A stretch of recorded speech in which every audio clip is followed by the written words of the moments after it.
Watchmen, season 1, episode 7. What is it called? An almost religious awe. Come on, people. This was not religious, more like agita. Hey, everybody. My name is Scott. This is Sporking News Podcast. If you like what you hear here, I did say that. Hit the subscription button, ding the notification bell because YouTube ain't helping me out. But it really is a grassroots movement with you guys sharing my videos, liking my videos, leaving comments. So I really appreciate that. Let's get on to the review, though. So this is Watchmen season 7. It starts out with a footage of like a Dr. Manhattan miniseries, kind of like that American Justice with the previous 6 episodes until we find out who Will Reed is. So it talks about it's more of like a commercial, like telling you in the next 10 hours, and it tells prior to being a German immigrant, and his father was a watchmaker, and when he went to get his girlfriend's watch out of the machine, that's how he became like a god, and how he stopped stopped the Viet Cong and turned Saigon or Vietnam into the 51st state. So it just gives you a run until then he leaves. And why did he leave? This and that, 10 hours, blah, blah, blah. And it pans down, and it's the song Living in America by, oh my God, I can't believe I'm forgetting his name. Living in America, eye to eye, across the nation. You know what I'm talking about. Rocky Four. So that song's on, and little Angela is going through, and I think it might be the little girl from Shazam. I might be wrong on that, but she does look very familiar. Going through like a rack of VHSs. So this is like the mid to early 80s. I'm guessing prior to, or it must have been after Dr. Manhattan left, because they did say something about that. So, but she's going through it. There's some porn, there's some cartoons. It's all mixed together. And she finds one with a nun with a gun called Sister Night, something. And it's like, this nun you don't want with no mother effing gun. Tagline. Awesome. So she goes up to the front desk. The guy's like, they're not going to let you have it. You're going to buy this again. And she's like, you want my money or not? So she already has a little sass. She goes out, sees a guy doing a puppeteer. She hears bikes bells, comes back later. But, doing puppeteer of Dr. Manhattan, because it's now a Dr. Manhattan festival outside. They celebrate this man who, destroyed the Viet Cong and probably their country a bit, but they're celebrating him 10 years later. So you're guessing there's probably going to be people that don't like him. So her parents see her after she watches the puppeteer for a little bit, and they're like, show us, because she had it hidden behind her back. And I guess she's tried this like 5 times. They won't let her watch it because it's about a mass vigilante, and her father does not approve. Well, we know why, because her father, was the son of Will Reed, and he was abused in a way, psychologically, most likely. So she's like, return it and we can go get mooncakes, which we find out, I think in episode 1, she was, showing the kids how to make mooncakes. She loves them. Or she said something about that. And when she goes back, she stops at the puppeteer, and he handed a bag off to a guy on a ding ding bike. And that guy rides his bike around, and she's watching this, and she's watching it. And he runs into, screaming in Vietnamese, death to the invaders, and jumps into a Jeep, boom, kills her parents. All right. And so we flash to her falling on the ground as an adult, and she's in Lady True's, millennial clock or millennium clock, or millennials. They probably like this, the millennials. And she's sitting there, Lady True, and she's like, what were you dreaming about? And she doesn't say anything. It's like, so Lady True's like, explains to her, this has been done 5 times before. You don't remember when you wake up. Stop asking me all these questions. Boom, hits her with this shot that puts her through a virtual reality, but actually like within her mind, tour of what's happening to her. And it's telling like her neural pathways are blocked, and, all this garbage. And, a natural host can help, get that stuff out, because you took the wrong person's, blah, blah, blah. But they can't have cell phones. What? Anyways, she pops out, Lady True and her talking a bit. She's asks about, a natural host. And and there's a long tube going out the door. She's like, is my grandfather in the other room? Well, I want to see him. You can't see him because it'll screw up, because she's still seeing his memories too, spliced into her own. So while hers are coming back, his are getting pumped out. They split up, they splice up, they kind of relate in other scenes where she's going through something, even as a young child, kind of relates to what he's been through. So Lady True's like, what were you dreaming about? And she's like, my 10th birthday, blah, blah. So she lies to her. Outside the facility, Cal shows up, and you got that commie cop and, cheap rip off Madonna, and telling him to go home. But he drives up to the front gate and is like, I want to see my wife. And they put a big circle on the ground. A hologram comes up of BN, the daughter of Lady True. Again, no cell phones, just beepers, but we have freaking holograms. Whew. So she's explained to her that, because we're so close to the millennials clock, I did say millennials, that he can't come in, but she's doing great. Don't worry about it. So Cal really wants to see his wife, but sorry about my page turning. They don't let him. Sorry. So Black Lightning. Blake, Black Lightning. I can't even read my own handwriting. So now we jump to Blake in her car, and she is listening to a hand recording of what I guess was just Angela while she was going through her grandfather's memories, was actually just regurgitating what she's seeing. And it's everything. There is the Cyclops. They use mesmerizers using, the projectors to do it. Explains everything that she saw in the last episode. So she calls Petey, I guess his name is, and he's at Mirror Balls, and he's like, how you thought asked me to check on, Mirror Ball to see if he was part of 7 Calorie. Well, he ended up killing, 5 of them. And she's like, you sure they're Rorschachs? Yeah, because they're wearing Rorschachs, except for one. And I couldn't get a good look at that guy. If he was someone different, someone special, I didn't get that. But he was not around. So Mirrorball still alive. Only good episode we've had so far. So good for you, Mirrorball. Good for you. And she's like, I gotta go, and doesn't tell Petey what she's about to do. Well, what happens is a woman's on a horse. It's Mrs. Crawford, Jed's wife. And they go to, their home, and she's like, please sit. So she sits in this chair, and she's like, tells her that, Will Reeves killed her husband. Why? Well, because he thought your husband was part of a group called Cyclops. Blake tells Crawford about how she believes that maybe Senator Joe King was involved, Keen, excuse me.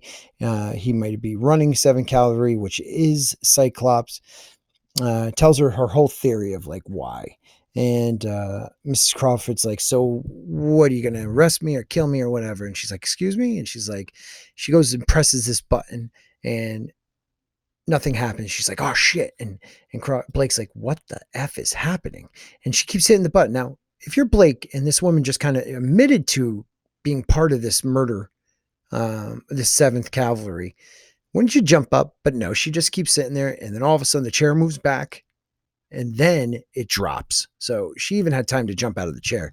And I mean, it crashes. Older woman crashes. She should probably have been dead, at least broken bones. And then the best part was Crawford's wife gets on the phone and is with somebody, which you guess is Joe, and is like, you want me to kill her or what? Whatever. So then we go back to BN, and she walks in and she's testing Angela, but it's for her thesis. And she's like, why are you a cop? Oh God, Saigon cop. We jump to a flashback. That's right. She's in the orphanage making, again, Dr. Manhattan, like mache things. And the orphan lady, like, yanks her out, and the police are there, and they're like, we want you to tell us, is this the puppeteer guy? Yes, it was. And one of the cops bags him and brings him around the corner. It's going to shoot him in the head. The female cop's like, let me take you back in the orphanage. And Angela's like, I want to hear it. So as a young age, she was ready for killing. You know what I mean? So the female Saigon cop is like, oh, I'm giving you my badge. Find me when you're older, because you can be a cop. Like, you like hearing people die. Rock on. So that was stupid. BN tells, she's like, so tell me about, BN starts telling her about, like, I have these dreams too. It's of an old lady, and she's scared and it hurts, right before she dies. And Angela flashes to being choked with the rope, and she's like, it hurts too. And then we jump to Adrian Vent, and what the fuck, dude? Okay, oh, by the way, this is not for children, so don't hit me, YouTube. But seriously, he's been in a court for 365 days. One of the female clone people is prosecuting him. The game master is the judge, and they're talking about all the devastation he has created, all the people in their own realm that he killed. And I don't know where we are. When he jumps through that thing, he could see Jupiter. And when he gets sucked back in, he's in a nice world. Is it a porthole? Is it a trap on one of the moons? I don't know. But he he's just sitting there listening, and they're talking about how he killed everybody. And the prosecution rests, and the game master asks him, do you have anything to defend? Because you want to defend yourself, and you haven't said a word yet. And he stands up and he busts ass. He farts, if you don't know what I mean by that. It was the dumbest shit I have seen. Like, seriously. So then the game warden's all pissed off, and he's like, I'm sorry, people are your peers. You are not good enough. These are the ones that are going to judge him. And it's a bunch of pigs come in. How say you? Oh, guilty. So he starts to cry, though, Vent. Like, he's about to cry, and it flashes to that old statue of him. And now we're back with Angela and Lady Vent. And Angela's trying to get into her grandfather's room, and Lady Trent's just like, you hungry? When she catches her, Lady True, I mean. And she starts explaining, like, oh, you and Cal, this and that. It's, Cal was in that accident. So she knows a lot about Angela and Cal. And she's like, total amnesia is not something usually people get. And Angela's like, well, he got it. And then, so most likely here, I already knew Lady True must have known something's up with them. But Angela twists it and is like, well, then why are you giving Bien, somebody else's memories? And Lady True, and I said this in one of my earlier things, I thought she was a clone of Lady True. Well, she's actually a clone of Lady True's mother. And she's actually giving her nostalgia intravenous drip at night to bring back her mother's memories, so her mother could be there when she saves the world, because that's what she keeps telling us. This clock is going to save the world, and it starts in Tulsa. And then Angela says, well, where's your father? And she says, he'll be here soon. And to me, that means either Adrian Vent's her father. It can't be Dr. Manhattan, so it has to be Adrian Vent. I'm guessing she's the one trying to save him, maybe, because she has satellites, and that's what he saw was a satellite.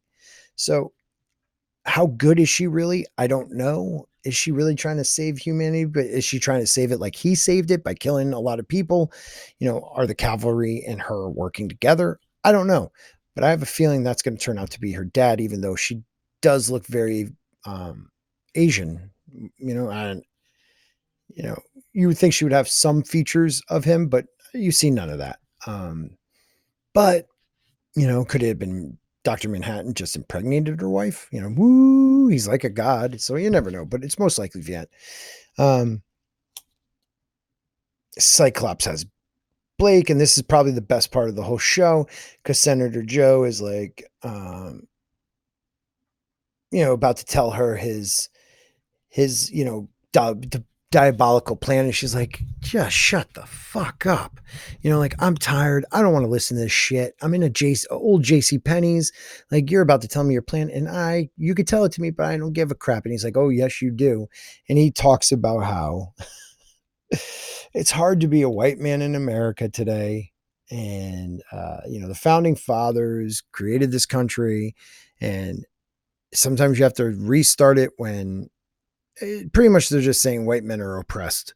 And okay, now we're going so far the other way, and it's now the white people are oppressed, which, man, it's just agenda after agenda. It's just political views. It's social justice views in this show, and it's aggravating. Okay. And all this guy's trying to do is turn himself into Dr. Manhattan. And that's why he wanted to keep Blake alive, probably because he's a freaking lunatic. And but it's all about the white man wanting to control again because he's outnumbered or whatever, and it's just ridiculous we're going through this. This could have been a cool show, and it's all about white man bad, everybody else good. Pretty much. That's what I'm getting from it. White man bad. Okay, I said it. Sorry. So Lady T's nostalgia, fixed pain removed. So she talks about Lady True at one point, and I don't know if this is before this or after this part when she's talking about Bien. But she talks about I made nostalgia to enhance the human being. And what it did was actually set them back because people were stuck in their worst memories. They would be fixated on it because I guess if they couldn't use that, if they let go of that memory, then they can move on and be enhanced, and people wouldn't do that. They just wouldn't move on, which happens in life. People just hold on. They sit in their pain, and sometimes releasing that can take you to the next level of your life. And I feel like this clock either is going to try to do that to mankind, make people maybe blank on what they're holding back. And she wants to enhance the human race with this thing. And I feel like it's going to do something with people's minds. And there's the part where Angela finally is pissed off and she breaks into where she thinks her grandfather is, and it's an elephant. She's hooked up to an elephant. An elephant. Yeah, I said it. Maybe because they have long memories. Maybe she's related to an elephant. That part they don't explain. I'm moving on. She has a flashback after she unhooks herself to when her grandmother showed up in Saigon and was going to take her home. Long story short, she fills in some of the blanks about her dad. Doesn't bring up the grandfather. Talks about how she had a little heart attack. Puts the kid in a talks about Lady or Sister Night. She's going to take her home to Tulsa so they can watch it there. Puts her in a cab. Grandma walks around the back. Grandma dies. So guess that happy ending didn't happen. So she's stuck. Orphanage. And what's next? Okay, she wakes up again.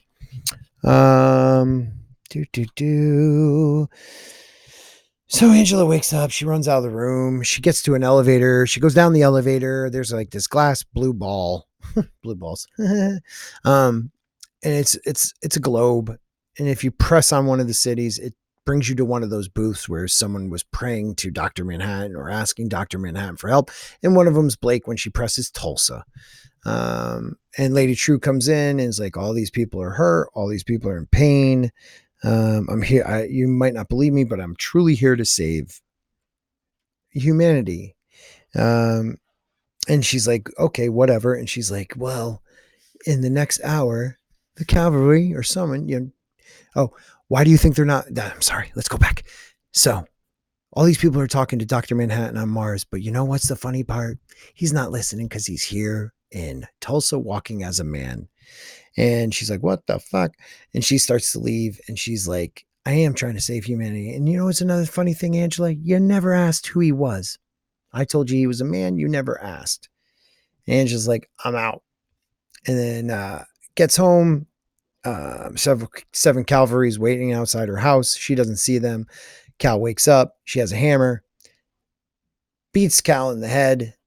He doesn't know why. She rips out this thing out of his head. It's like a sphere with a little thing in it. And oh, wow, that was controlling and holding Dr. Manhattan within the human body.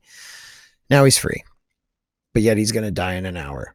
Even though he's Dr. Manhattan. And he can see the future, past, and present at all times. So what they're saying is he wants to die and give the 7th Cavalry his power? I don't know. I do not like this show. It's painful. I don't think you could probably tell 20 minutes of me just regurgitating this garbage. But hey, if you like it, please tell me why. And don't be mad that I don't like it. Jesus Christ, grow up, people. Just tell me why you don't like it or why you do like it. and tell me why you don't like it too. I really want to know what little nuances and things excite you about this show. The action's good. Some of the parts are funny. Yes, I get that. I love Blake. I love True. I think they're great actors. I feel like they're kind of like the, society telling them to shut the hell up. Like we're sick of this stuff, but whatever. Um, Tell me why I should like this and maybe give it another chance.